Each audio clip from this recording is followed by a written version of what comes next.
Hello बच्चों, आप सबका स्वागत है मैथोरियल्स के इस यूट्यूब चैनल में।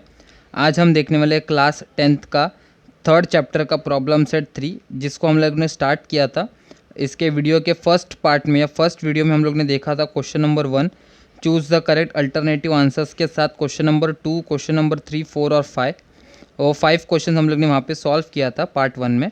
अभी इस पार्ट 2 में हम लोग क्वेश्चन नंबर 5 से लेकर क्वेश्चन नंबर 6 से लेकर क्वेश्चन नंबर 10 तक हम लोग यहाँ पे सॉल्व करने वाले। तो स्टार्ट करते फिर क्वेश्चन नंबर 6 के साथ। तो पहला क्वेश्चन देखते क्या दिया हुआ है। पहला क्वेश्चन रीड कर लेता हूँ। If sum of third term and eighth term of an AP is 7 and sum of 7th term and 14th term is -3, then find the 10th term. ठीक है, तो दो टर्म्स हम लोग को बोला है यहाँ पे। तो T3 T8 दिया हुआ है, उनका सम हम लोग को 7 बोला है, और T7 और T14 का सम हम लोग को -3 बोला है। Then find the 10th term. 10th term मतलब T10 हम लोग को यहाँ पे फाइंड आउट करना है। तो T10 फाइंड आउट करने के लिए हम लोगों को A और D का वैल्यू पता होना चाहिए। तो A और D निकालने के लिए हम लोग जैसे स्टार्ट करेंगे, देखते हैं कैसे आता है। तो सोल्यूशन में हम लोग को जो दिया हुआ है ना वही लिख लेते हैं। जैसे कि T3 plus T8 is equals to 7 है, and T7 plus T14 is equals to -3 है। ये सब क्या है, गिवन में है। ठीक है, तो दोनों का सम इधर 7 है और ये दोनों का सम इधर -3 है। तो सबसे पहले हम लोग को एक एक करके यहाँ पे सॉल्व करना है। तो हम लोग को Tn के वैल्यू में सब्स्टिट्यूट करना पड़ेगा ना, सारे चारों भी वैल्यूज़ Tn के फॉर्मूला में सब्स्टिट्यूट करना है। तो वी नो दैट अलग अलग करके सॉल्व करो या Tn एक ही बार में लिखोगे फॉर्मूलाज तो भी चलेगा, वैसा भी चल जाता है। तो Tn is equals to A plus n-1d। तो सबसे पहले Tn की जगह पे 3 डालूंगा, तो A प्लस 3-1d आएगा। ठीक है, तो यहाँ पे T3 वैसे के वैसे ही A प्लस 3-1 करेंगे तो 2d आएगा। तो ये आया 2d। एंड अभी सेम 8 का भी निकालना है, तो T8 करेंगे, n की जगह पे 8 सब्स्टिट्यूट करेंगे। A प्लस n-1d, तो यहाँ पे आएगा T8 A प्लस n-1 मतलब 8-1d आएगा। तो therefore T8 will be equals to A plus 7d आएगा। तो अब ये दोनों का सम कितना बोला है, T3 प्लस T8 बोला है ना। तो यहाँ पे फर्स्ट कंडीशन ऐसे में लिखूँ, अकॉर्डिंग टू फर्स्ट कंडीशन। अभी क्या है यहाँ पे फर्स्ट कंडीशन, दोनों का सम। तो ये है T3 plus T8 is equals to 7। तो T3 का वैल्यू क्या है, A प्लस 2d है जो कि यहाँ पे है, प्लस T8 का वैल्यू क्या है, A प्लस 7d है जो कि इधर दिया हुआ है, ये वाला इज इक्वल्स टू 7। तो A प्लस A कितना आता है, 2A आएगा। 2d प्लस 7d 9d आएगा। तो ये आया 9d इज इक्वल्स टू 7। तो ये होगा हमारा इक्वेशन 1। ठीक है, अभी वैसे T7 और T14 का भी निकालना है। तो also Tn will be equals to A plus n-1d है। तो T7 ना, तो सबसे पहले T7, तो A प्लस 7-1d। तो therefore T7 will be equals to A plus 7-1 मतलब 6 आएगा। तो ये 6d हो गया। एंड उसी तरह T14 भी निकालना है। तो A प्लस n-1d फॉर्मूला लिखेंगे ही, और n की जगह पे 14 आएगा। A प्लस यहाँ पे कितना है, 14-1, और यहाँ पे आएगा d। तो T14 is equals to A plus 14-1 मतलब 13d। अब यहाँ पे ये सेकेंड कंडीशन में हम लोग को दिया था क्या, T7 प्लस T14 का वैल्यू -3 बोला है। तो इधर लिखना पड़ेगा according to second condition we get, या सेकेंड कंडीशन तक ही लिखेंगे। तो कैसे आएगा, T7 plus T14 is equals to -3 हम लोग को ये गिवन में दिया हुआ है। तो T7 का वैल्यू क्या है, A प्लस 6d है। T14 का वैल्यू क्या है, A प्लस 13d है इज इक्वल्स टू -3। तो A प्लस A 2A आएगा, 6 प्लस 13 प्लस 6 करेंगे तो 19 आएगा। 19d is equals to -3। तो ये होगा हमारा इक्वेशन 2। अगर दोनों इक्वेशंस को प्रॉपरली देखें तो यहाँ पे 2A है और यहाँ पे भी 2A है। तो दोनों का कोइफिशिएंट सेम है, A का 2 2, और दोनों को साइन प्लस का है तो सब्ट्रैक्शन करेंगे यहाँ पे। तो therefore subtracting equation 1 and 2, equation 1 and 2। तो वन इक्वेशन हमारा ये है 2a plus 9d is equals to 7, और सेकेंड इक्वेशन हमारा है 2a, तो ये माइनस है, तो यहाँ पे 2a plus 19d is equals to -3। अगर माइनस है तो हम लोग यहाँ पे क्या करते हैं, साइन चेंज, तो माइनस प्लस माइनस होगा, माइनस प्लस माइनस होगा, और यहाँ पे माइनस माइनस प्लस होगा। तो अभी देखते हैं नेक्स्ट केस में क्या आता है।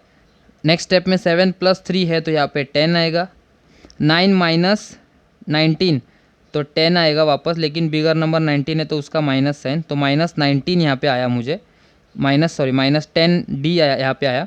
तो therefore d will be equals to 10 upon -10, तो 10 1 सा 10 करेंगे तो d का वैल्यू, ये माइनस ऊपर लिखेंगे तो d का वैल्यू मुझे कितना आया, 1 आया, -1 आया। तो ये d मुझे यहाँ पे -1 मिला। अभी a निकालेंगे, फिर a और d जो दोनों वैल्यूज़ होगा उसको लेकर हम लोग t10 में सब्सटीट्यूट करेंगे, क्योंकि t10 हम लोग को यहाँ पे फाइंड आउट करने के लिए बोला है। बहुत ही ईजी सम से ये सारे, एकदम ईजी सम से, ठीक है। तो हम लोग a का वैल्यू सब्सटीट्यूट करेंगे, तो सब्सटीट्यूटिंग, यहाँ पे मैं लिख लेता हूँ substituting, therefore substituting d is equals to -1 in equation 1। तो इक्वेशन 1 हमारा ये है 2a plus 9d is equals to 7, ठीक है। तो यहाँ पे 2a प्लस 9 और d की जगह पे है -1 इज इक्वल्स टू 7, तो 2a प्लस माइनस आएगा माइनस, ठीक है। तो माइनस 9 1 सर 9 इज इक्वल्स टू 7 आया, तो 2a will be equals to 7 plus 9 होगा, तो 2a will be equals to 9 plus 7 करेंगे तो 16 आएगा। a will be equals to 16 divide by 2 करेंगे, ठीक है। तो 2 1 सर 2, 2 8 सर 16, तो therefore a will be equals to 8 आएगा। तो a का वैल्यू 8 है और d का वैल्यू यहाँ पे मेरा कितना है, -1 है। तो अगर हम दोनों को प्रॉपरली यूज़ करें t10 में सब्सटीट्यूट करने के लिए, तो देखो कैसे आएगा। t10 मतलब हमारा tn के फॉर्मूला में ही सब्सटीट्यूट करना है। तो therefore we know that tn will be equals to a plus n-1 d है।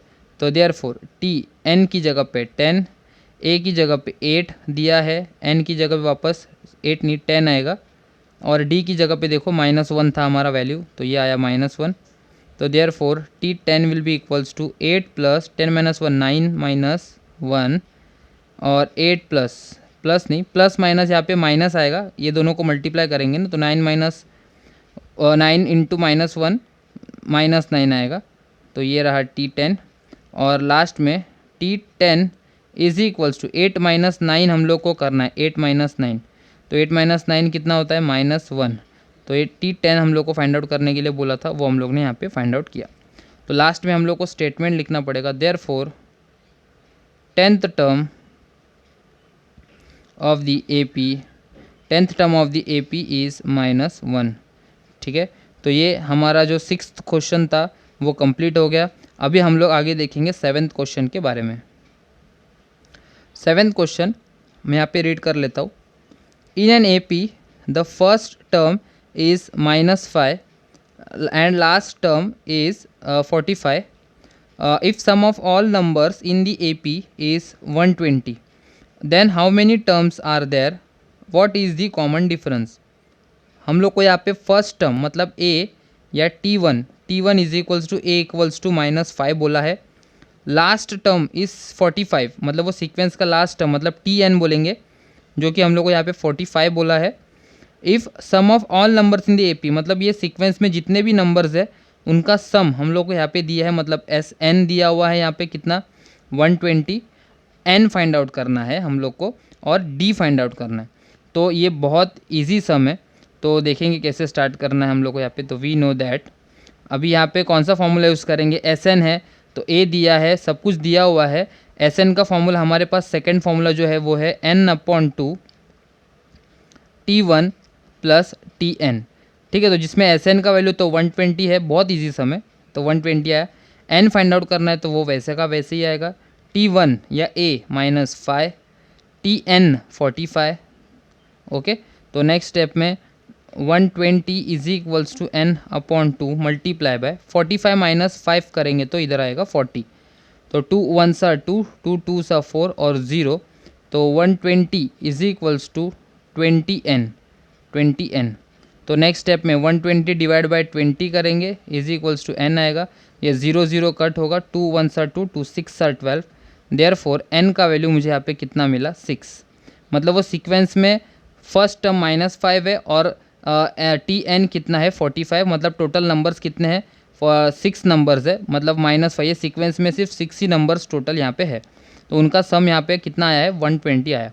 अभी d हम लोग को यहाँ पे निकालना है, ठीक है। तो 6 ही नंबर्स है, फर्स्ट नंबर -5 है, लास्ट नंबर 45 है। तो यहाँ पे d का वैल्यू हम लोग किस में निकालेंगे, tn में सब्सटीट्यूट करके निकालेंगे क्योंकि इधर दिया हुआ है। Now tn will be equals to a plus n minus 1 d, तो जिसमें tn मतलब 45 आएगा या t6, टोटल नंबर कितने हैं 6 ना, तो इधर tn की जगह पे 6 डाल सकता हूँ। tn और t6 क्या होगा, दोनों भी सेम ही होगा क्योंकि टोटल नंबर्स कितने हैं 6 है यहाँ पे ऐड इस सीक्वेंस में। तो a है -5 प्लस n मतलब क्या आएगा 6 माइनस 1 और ये d वैसे का वैसे। तो t6 और tn तो सेम ही है, कितना है 45 आएगा। समझ में आ रहा है। तो ये tn और t6 जो है वो 45 क्यों है, क्योंकि tn मतलब लास्ट टर्म और टोटल सीक्वेंस में कितने नंबर्स है 6 नंबर्स ही है।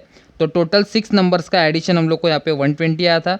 तो उसी tn मतलब लास्ट टर्म 6th टर्म जो था उसका वैल्यू 45 है, तो इधर यहाँ पे मैंने 45 लिखा। तो ये -5 प्लस 6 माइनस 1 करेंगे तो 5 और ये d आएगा। तो नेक्स्ट स्टेप में 45 plus 5 is equals to 5d। तो 45 प्लस 5 करेंगे तो 50 इज इक्वल्स टू 5d। तो d is equals to 50 divide by 5, 5 1 सा 5, 5 10 सा 50। तो therefore d will be equals to 10। तो d का वैल्यू हम लोग को यहाँ पे क्या मिला 10 और n का वैल्यू हम लोग को यहाँ पे क्या मिला 6। तो दोनों वैल्यूज़ जो हम लोग को यहाँ पे फाइंड आउट करने के लिए बोला था वो हम लोग ने यहाँ पे फाइंड आउट किया। तो ये था 7th क्वेश्चन के बारे में। आगे हम देखेंगे 8th क्वेश्चन के साथ। 8th क्वेश्चन मैं रीड कर लेता हूँ। Sum of 1 to n natural numbers is 36, find the value of n। मतलब यहाँ पे एक सीक्वेंस का सम, हम लोग को टोटल नंबर्स का सम दिया हुआ है कितना 36, find the value of n बोला है। और कितने नंबर्स है जिनका एडिशन मुझे 36 मिला है, जिनका सम 36 मिला है, वो हम लोग को यहाँ पे फाइंड आउट करना है कितने नंबर्स है। तो नेचुरल नंबर्स है, मतलब यहाँ पे सीक्वेंस कैसा होगा देखते। Therefore the given sequence of an A P is क्या होगा गिवन सीक्वेंस 1 2 3 और first 1 to n natural numbers ना, तो लास्ट नंबर क्या होगा n होगा। वो कुछ भी हो सकता है, बीच वाला वैल्यू भी हो सकता है, मतलब जितना हम लोग n का वैल्यू लेंगे वो हमारा होगा लास्ट टर्म, ठीक है। तो 1 से लेकर n तक के नेचुरल नंबर्स का एडिशन हम लोग को 36 बोला। तो यहाँ पे t1 is equals to a is equals to 1, मतलब ये t1 मतलब a है, ठीक है। यहाँ पे d का वैल्यू कितना है 1 माइनस 2 माइनस 1 या 3 माइनस 2 करेंगे तो 1 ही आएगा। लास्ट टर्म हम लोग ने पहले भी बोला है कि लास्ट टर्म मतलब क्या होता है tn होता है, और वो इस केस में हमारा है n। तो अभी हम लोग को क्या करना है find out, n find out करना है, मतलब नंबर ऑफ टर्म्स कितने हैं वो AP में, और वो कितने ऐड करने के बाद मुझे यहाँ पे क्या मिला है एडिशन, जो सम मिला है वो 36 है। तो हम लोग को SN भी दिया हुआ है वो 36 बोला है, ठीक है। तो हम लोग देखो कैसे स्टार्ट करेंगे, SN का ही फॉर्मूला यूज़ करने वाले। तो दोनों फार्मूलाज यूज़ करके हम लोग यहाँ पे फाइंड आउट कर सकते हैं।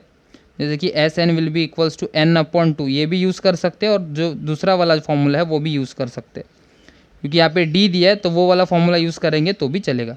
तो ठीक है, यहाँ पे SN का वैल्यू कितना है 36, n नहीं पता फाइंड आउट करना है। t1 कितना है a इक्वल्स टू 1 बोला है। tn का वैल्यू यहाँ पे n दिया हुआ है तो ये n आएगा। 36 ये 2 इधर आने के बाद मल्टीप्लाई होगा, यहाँ पे n ब्रैकेट 1 प्लस n आएगा। 36 2 सार 72 और n इंटू 1 n आएगा, प्लस n इंटू n करेंगे तो n स्क्वायर आएगा। तो therefore n square plus n minus 72 is equals to 0। 72 जब प्लस है एक ही साइड में जब चला जाएगा तो क्या होगा -72 आएगा। तो n square plus n minus 72 is equals to 0। ये क्वाड्रेटिक इक्वेशन हो गया, इसको सॉल्व करना है क्वाड्रेटिक इक्वेशन को, मतलब -72 है तो उसको ऐसे फैक्टर्स निकालना है जो कि +1 आना चाहिए बीच में, तो 8 9 सर, हाँ 9 8 सर 72, मल्टीप्लिकेशन के बाद माइनस चाहिए और यहाँ पे मिडल में प्लस साइन है तो वो हमेशा बिगर नंबर को जाता है। मल्टीप्लाई करने के बाद माइनस आना चाहिए तो प्लस इंटू माइनस करेंगे तभी माइनस आएगा। तो ये हमारे टर्म्स है n² + 9n - 8n - 72 = 0। तो यहाँ पे कॉमन लेंगे दोनों में तो n आएगा, n + 9 - 8, माइनस है बाहर तो अंदर का साइन चेंज होगा प्लस, और 9 8 9 सर 72 तो 9 ही आएगा = 0। तो देयरफॉर 9 + n + 9, दूसरा है n - 8 = 0, अलग अलग करना पड़ता है तो n + 9 = 0 और n - 8 = 0। तो therefore n will be equals to -9 और n will be equals to 8। लेकिन ये बोला क्या था हम लोग को, नेचुरल नंबर्स है 1 से लेकर n तक नेचुरल नंबर्स, तो n नेगेटिव नहीं हो सकता, यहाँ पे लिखना पड़ेगा but n cannot be negative, n cannot be negative क्योंकि वो नेचुरल नंबर्स है, n कैनॉट बी नेगेटिव। तो देयरफॉर हम लोग को क्या लेना है यहाँ पे, n का वैल्यू 8 लेना है, therefore n will be equals to 8 आएगा। ठीक है, तो n 8 आया, तो इतना ही तो हम लोग को निकालना था n का वैल्यू, मतलब कितने सीक्वेंस में नंबर्स कितने हैं टोटल, 8 नंबर्स है या 80 नंबर्स है, और 8 नंबर्स का एडिशन करने के बाद वो 8 नंबर्स का सम जो है वो कितना है 36 आया हुआ है। ठीक है, 1 to 6 मतलब यहाँ पे 8 नंबर है तो 1 से लेकर नेचुरल नंबर्स कहाँ तक होगा, वो 1 से लेकर अगर हम सीक्वेंस देखें 1 2 3 4 लास्ट नंबर क्या होगा 8, और इन्हीं 1 से लेकर 8 का जो हम एडिशन करेंगे तो हम लोग को कितना आ रहा है 36 आ रहा है। ठीक है, तो ये n हम लोग ने फाइंड आउट किया। आगे हम अभी देखेंगे 9th क्वेश्चन के बारे में। 9th क्वेश्चन देखते हैं यहाँ पे क्या दिया हुआ है, divide 207 in 3 parts such that all parts are in AP and product of 2 smaller parts will be 4 6 2 3। ठीक है, तो यहाँ पे हम लोग को एक 207 एक नंबर दिया है, उसको 3 पार्ट्स में डिवाइड किया हुआ है, और such that all the parts are in AP। Okay, तो यहाँ पे 207 नंबर है, उसको 3 डिफरेंट पार्ट्स में, 3 डिफरेंट अलग अलग पार्ट्स में डिवाइड किया हुआ है, और बोला है कि ये जो पार्ट डिवाइड करने के बाद जो वैल्यूज़ आएंगे ना वो क्या है सीक्वेंस में है, एक पर्टिकुलर सीक्वेंस में आए हैं वो नंबर, और उनका एडिशन हम लोग को 207 आना चाहिए। ठीक है, तो इसी को तोड़ के बनाया तो इसका ऐड करेंगे तो 207 आएगा। और बाद में क्या बोला है, तो product of the 2 smaller numbers, तो अगर ये सीक्वेंस अगर ऐसा होगा छोटे नंबर से बड़ा नंबर, तो ये दोनों नंबर्स का मल्टीप्लिकेशन, ये दोनों नंबर्स का प्रोडक्ट मल्टीप्लाई करेंगे तो हम लोग को यहाँ पे प्रोडक्ट बोला है कितना 4 6 2 3। तो ये 3 नंबर्स कौन से हैं जो हम लोग को ऐड करने के बाद 207 आ रहा है, तो ये हम लोग को फाइंड आउट करना है।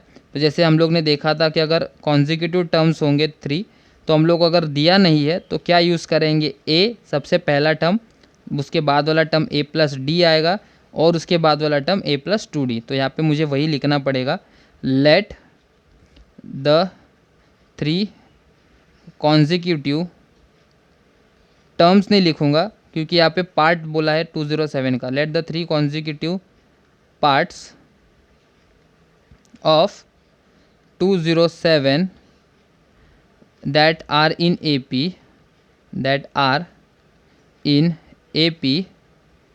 B क्या है, A आएगा, A + D आएगा, और दूसरा तीसरा वाला A + 2D आएगा। अगर हम प्रैक्टिस सेट 3.3 में देखेंगे तो वहाँ पे 3 टर्म्स A - D, A और A + D करके दिया हुआ है, तो हम लोग यहाँ पे A + D और A + 2D अज्यूम करेंगे। ठीक है, तो सबसे पहले अकॉर्डिंग टू फर्स्ट कंडीशन हम लोग को फर्स्ट कंडीशन यहाँ पे क्या बोला है कि ये किसके पार्ट्स है, 207 के 3 टुकड़े हैं, तो मतलब इनका सम करेंगे, जैसे कि A + D और A + 2D, अगर तीनों को भी हम लोग ऐड करेंगे तो हमें कितना मिलना चाहिए, 207 आना चाहिए। तो ये हमारा क्या है फर्स्ट इक्वेशन, तो देखते कैसे आता है। ये A + A तो 3A होगा, और 2D + A करेंगे तो 3D होगा, और यहाँ पे आएगा 207। तो जैसे अगर 3 कॉमन निकालेंगे तो इधर A + D ही बचेगा, और यहाँ पे आएगा 207। तो therefore A + D will be equals to 207 divide by 3। तो 3 1s are 3, 3 6 are 18, 2 कैरी, 3 9 सा 27। तो यहाँ पे a प्लस डी मुझे यहाँ पे कितना मिला, 69 मिला। तो a प्लस डी का वैल्यू मुझे यहाँ पे 69 मिला। ठीक है, तो अगर a का वैल्यू निकालना है तो मुझे यहाँ पे क्या करना पड़ेगा, d इज इक्वल्स टू या a इक्वल्स टू a का वैल्यू निकालना है, तो क्योंकि सब्सटीट्यूट करेंगे नेक्स्ट वाले कंडीशन में, तो a will be equals to 69 minus d करना पड़ेगा। क्या आएगा, a will be equals to 69 minus d। ठीक है, तो ये a का वैल्यू है जो हम लोग सेकेंड इक्वेशन में या सेकेंड कंडीशन में सब्सटीट्यूट करेंगे। तो अभी सेकेंड कंडीशन देखते हैं हम लोग को क्या बोला है। सेकेंड कंडीशन, तो therefore according to second condition,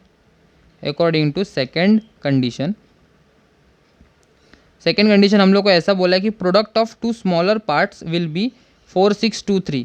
तो स्मॉलर पार्ट्स मतलब अगर a है, a प्लस डी है, a प्लस 2d है, तो दो छोटे नंबर तो यही होने वाले, बाद में ये थर्ड नंबर बड़ा होगा, तो उनका प्रोडक्ट, तो यहाँ पे क्या है, a multiply by a plus D जो है उसका वैल्यू इज इक्वल्स टू हम लोग को कितना बोला है, a into A plus D, product दोनों का 4 6 2 3।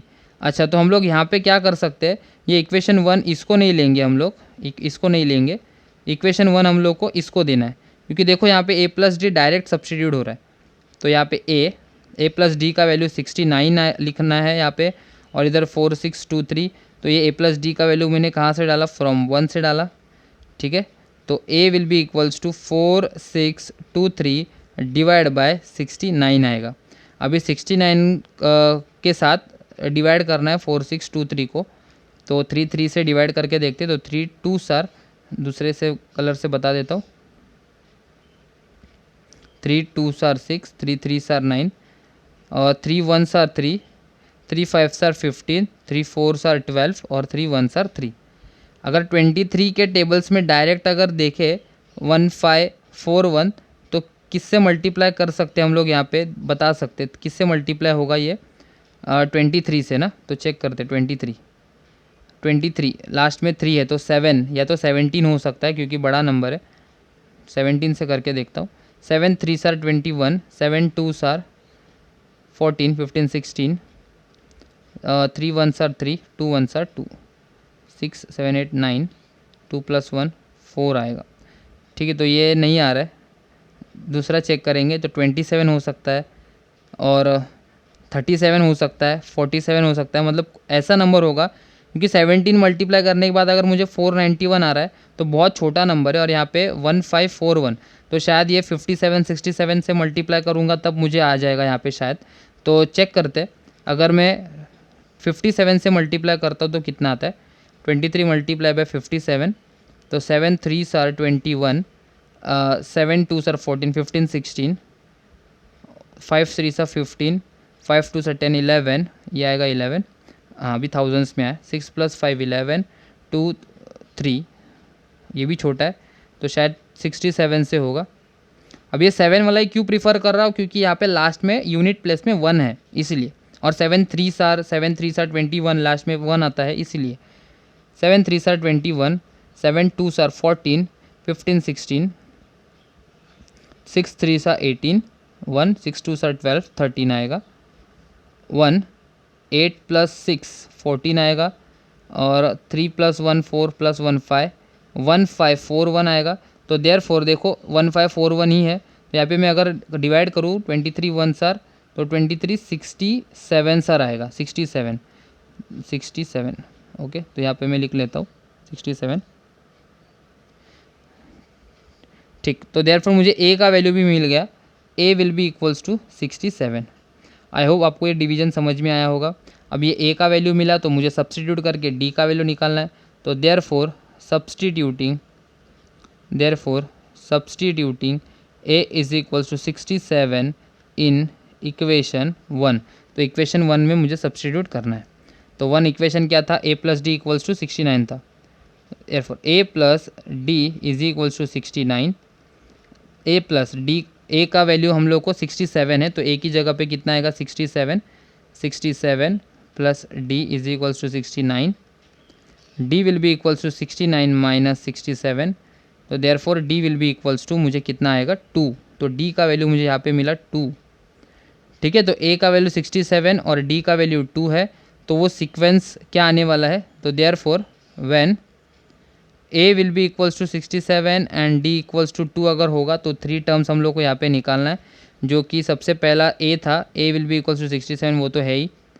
ए प्लस डी मतलब 67 प्लस डी क्या था 2, तो 67 प्लस 2 करेंगे तो 69 आएगा।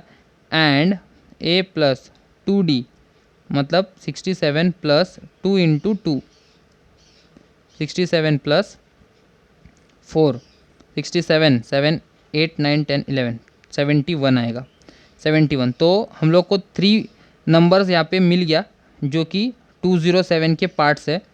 मतलब अगर तीनों को ऐड करेंगे तो मुझे कितना आना चाहिए, 207 आना चाहिए, तो वो भी चेक करते। तो ये statement therefore the three parts of 207 in AP are क्या होगा, 67, 69 एंड 71। तो ऐड करके एक बार चेक करते, क्रॉस चेक, 71 प्लस 69 प्लस 67, ठीक है। तो ये 9 प्लस 1 10 हो गया, 10 प्लस 7 करेंगे तो 17 आएगा, ठीक है। तो 7 प्लस 8, 7 प्लस 1 करेंगे तो 8, 8 प्लस 6 करेंगे तो 14, 14 प्लस 6 करेंगे तो 20, 207। ये हम लोग को निकालना था। इसी का ये तीनों पार्ट्स था, 67, 69 और 71, जो कि एक एपी में था। मतलब उनका कॉमन डिफरेंस जो होगा वो क्या था, सेम आएगा। और ये आया हम लोग को यहाँ पे सेम, जो कि 2 था कॉमन डिफरेंस। तो ये 9th क्वेश्चन था। अभी एक और क्वेश्चन बाकी है इस वीडियो का, जो कि हम लोग अभी देखेंगे, जो कि है 10th क्वेश्चन। तो चलिए स्टार्ट करते हैं फिर 10th क्वेश्चन के साथ। 10th क्वेश्चन मैं यहाँ पे रीड कर लेता हूँ। There are 37 terms in an AP. The sum of 3 terms placed exactly at the middle is 225 and the sum of last 3 terms is 429. Write the AP. Okay, तो 37 हम लोग के सीक्वेंस में टोटल 37 टर्म्स है, और 37 टर्म्स के exactly middle में जो टर्म्स है ना, उनका एडिशन हम लोग को 225 बोला है। और दूसरे लास्ट टर्म जो है उनका एडिशन हम लोग को 429 बोला है। और हम लोग को क्या करने के लिए बोला है, राइट दी AP। AP हम लोग को फाइंड आउट करना है। अगर AP फाइंड आउट करना है, सीक्वेंस फाइंड आउट करना है, मतलब हम लोग को A और D का वैल्यू पता होना चाहिए, ठीक है। तो A और D वैल्यू निकालने के लिए हम लोग को जो गिवन कंडीशंस दिया है उसको यूज़ करना है, ठीक है। तो सबसे पहले 37 टोटल टर्म्स है, उसका मिडल टर्म हम लोग को फाइंड आउट करना पड़ेगा, मिडल टर्म। जैसे कि अगर मैं सपोज अगर 7 टर्म्स है टोटल, 7 टर्म्स है टोटल, 7 टर्म्स, तो उसका मिडल नंबर क्या होगा। जैसे कि 1 2 3 4 5 6 7 टर्म्स है, उसका मिडल नंबर यहाँ से काउंट करेंगे, इधर इधर इधर इधर, मतलब इधर 2 टर्म्स, इधर 2 टर्म्स, थर्ड टर्म और लेंगे तो यहाँ पे 3 टर्म्स, इधर 3 टर्म्स। तो मिडल नंबर जो बचेगा वो है यहाँ पे 4। तो 7th टर्म, अगर 7 टोटल टर्म्स होंगे तो उसका मिडल नंबर क्या होने वाला है, इधर 4 होगा, 4। अगर डायरेक्टली फॉर्मूला से निकालना है हम लोग को, देखो तो कैसे आएगा। तो 7 उसके आगे का एक नंबर ऐड करना है, जैसे कि +1 करेंगे, 7 + 1 उसको डिवाइड बाय 2 करेंगे, तो 7 + 1 कितना आता है, 8 आएगा। 8 डिवाइड बाय 2 करना है, तो 2 1 2 2 4 8। तो ये 4th टर्म जो होगा वो क्या होगा, मिडल वाला टर्म। तो वैसे ही यहाँ पे हम लोग को 37 दिया है, तो 37 का मिडल टर्म फाइंड आउट करना है। तो 37 + 1 करेंगे, +1, तो हम लोग को क्या मिलेगा, 38 डिवाइड बाई 2 आएगा। और उसको अगर डिवाइड करेंगे तो हम लोग को मिडल नंबर क्या मिलेगा, 19 मिलेगा। 2 19 से 38। तो ऐसे हम लोग को यहाँ पे करना है। तो देखो कैसे निकालेंगे हम लोग यहाँ पे सोल्यूशन में। There are 37 terms in an AP, ठीक है। तो therefore the middle term of 37 terms ना, 37 का मिडल टर्म क्या होगा, इज इक्वल्स टू 37 + 1। जैसे कि यहाँ पे बताया मैंने, एग्जांपल भी बताया था, ये 7 का एग्जांपल लिया था। 7 टर्म्स होंगे तो उनका मिडल टर्म 4 कैसे आता है। तो यहाँ पे भी सेम 37 + 1 डिवाइड बाई 2, तो ये टर्म ऐसा लिखना पड़ेगा। तो 38 टर्म अपॉन 2 मतलब 38th टर्म, तो डिवाइड करेंगे तो मुझे कितना मिलेगा, 19th टर्म मिलेगा। तो 37 का एग्जैक्ट मिडल नंबर क्या है, मिडल टर्म क्या है, 19th टर्म है। तो उसके आगे और पीछे, एक नंबर आगे और एक नंबर पीछे, उन तीनों का नंबर का सम्स हम लोग को 225 दिया हुआ है, ठीक है। तो ये 19th टर्म है। तो अकॉर्डिंग टू फर्स्ट कंडीशन देखते क्या आएगा। तो अकॉर्डिंग टू फर्स्ट कंडीशन, 37 का मिडल टर्म तो 19 मिल गया, तो according to first condition sum of the three terms placed exactly at the middle is 225। तो T18 है फर्स्ट 18 टर्म होगा, T19 है जो कि एग्जैक्ट मिडल है, और उसके बाद वाला टर्म जो कि है T20 इज इक्वल्स टू 225 आएगा। तो ये हमारा क्या है, फर्स्ट टर्म। अगर हम यहाँ पे Tn के फॉर्मूला से यूज़ करें तो सबका अलग अलग यूज़ करना पड़ेगा, मतलब अलग अलग सॉल्व करने की ज़रूरत नहीं है, यहाँ पे एक ही इसमें बता देंगे हम लोग। जैसे कि Tn, हम लोग का Tn का फॉर्मूला क्या है यहाँ पे, Tn is equals to a plus n minus 1d, तो उसी में हम लोग यहाँ पे सब्सटीट्यूट करेंगे। तो देखो यहाँ पे कैसे आएगा, चाहिए तो मैं आपको यहाँ पे बता देता हूँ। T18 a plus n minus 1d है, तो 18 n की जगह पे 18 a plus 18 minus 1 into D, तो यहाँ पे क्या आएगा, a प्लस 17d आएगा। कितना है यहाँ पे, a प्लस 17d, तो ये मुझे लिखना पड़ेगा, T18 की जगह पे लिखना है a प्लस 17d लिखना है। वैसे ही 19 है तो उसका एक यहाँ पे कम होगा, 19 की जगह पे 18 आएगा, तो यहाँ पे क्या आएगा फिर a प्लस 18d आएगा। और 20 है तो उसकी जगह पे अगर सॉल्व करेंगे प्रॉपर तो a प्लस 19d आएगा इज इक्वल्स टू 225 आएगा। अब यहाँ पे a और a तो 3 टाइम्स a है, तो a प्लस a करेंगे तो मुझे यहाँ पे 3a मिलेगा, 3a प्लस 17 प्लस 18 और उसके बाद प्लस 19 करेंगे तो 17 plus 18 plus 19 okay 54d is equals to 225 आया। अब यहाँ से 3 कॉमन मिल रहा है मुझे, जैसे कि 3 कॉमन ले लूँ तो a प्लस 3 1 सर 3 3 8 सर 24 और ये आएगा d और इधर 225। अभी डिवाइड करेंगे तो a plus 18d is equals to 225 divide by 3, तो 3 1 सर 3 3 7 सर 21 3 5 सर 15, तो therefore a plus 18d is equals to 75। तो ये हमारा इक्वेशन 1, मतलब दो इक्वेशंस को आप साइमल्टेनियसली भी सॉल्व कर सकते हो यहाँ पे, या तो एक की वैल्यू लेके वहाँ पे सब्स्टिट्यूट कर सकते हो, वैसा भी चलेगा। तो वैसे करके देखते, तो a is equals to 75 minus 18d आएगा, कितना आएगा यहाँ पे 18d माइनस 18d, ये हो गया इक्वेशन 1। अभी इसी a के वैल्यू को बाद में सब्स्टिट्यूट करेंगे सेकेंड इक्वेशन में। ओके, तो ये फर्स्ट हो गया हमारा एक कंडीशन। सेकेंड कंडीशन देखते क्या है, according to second condition, according to second condition. तो सेकेंड कंडीशन में हम लोग को क्या बोला इधर कि the sum of last 3 terms is 429। Last 3 terms, हमारा लास्ट टर्म टोटल टर्म्स है 37, तो लास्ट 3 टर्म्स मतलब 36 35 36 37 होगा। तो सबसे पहले T35 T36 प्लस T37 इन तीनों का सम 429 है। ठीक है, तो यहाँ पे जैसे हम लोग ने किया सेम वैसे ही हम लोग को यहाँ पे फॉलो करना है। जैसे कि पहला वाला निकाल देता हूँ मैं T35 का, तो Tn is equals to a plus n minus 1d ये हमारा है, और Tn की जगह पे 35 लेंगे तो a प्लस 35 माइनस 1 करेंगे तो इधर क्या आएगा a प्लस 34d आएगा। तो फर्स्ट T35 का वैल्यू क्या मिलेगा, a प्लस 34d। वैसे ही यहाँ पे 36 है तो a प्लस 35d एक कम होगा, 37 में भी एक कम, a plus 36d is equals to 425 आएगा। ठीक है, तो यहाँ पे भी a और a है तो 3a आएगा, और तीनों को ऐड करना है 34 प्लस 35 प्लस 36 अगर ऐड करेंगे तो कि देखो कितना आता है 35 plus okay 70 plus 35 105d is equals to 429 आएगा। ठीक है, तो यहाँ पे वापस a जो 3 है वो कॉमन आ रहा है, तो a प्लस 105 नहीं कॉमन है ना, तो 105 को रिड्यूस होगा ना, वो डिवाइड करेगा 105 को, तो 3 3 सर 9 3 3 सर 9 1 कैरी 3 5 सर 15 और d is equals to 429। Therefore a plus 35d is equals to 429 divide by 3 आएगा, तो 3 1 सर 3 इधर रिड्यूस करेंगे तो 3 1 सर 3 3 4 सर 12 और 3 3 सर 9। तो नेक्स्ट स्टेप में यहाँ पे क्या मिलेगा मुझे, a plus 35d is equals to 143। अभी यहाँ पे आप देख सकते हो कि ए का जो वैल्यू है ना, ए का वैल्यू मुझे यहाँ पे कितना मिला है 75 माइनस 18D, तो वो मैं इधर सब्सटीट्यूट करूँगा। तो ए की जगह पे देखो, ये पूरा ए की जगह पे मुझे क्या डालना है 75 minus 18D plus 35D is equals to 143। तो ये कहाँ से आया, फ्रॉम 1 से आया।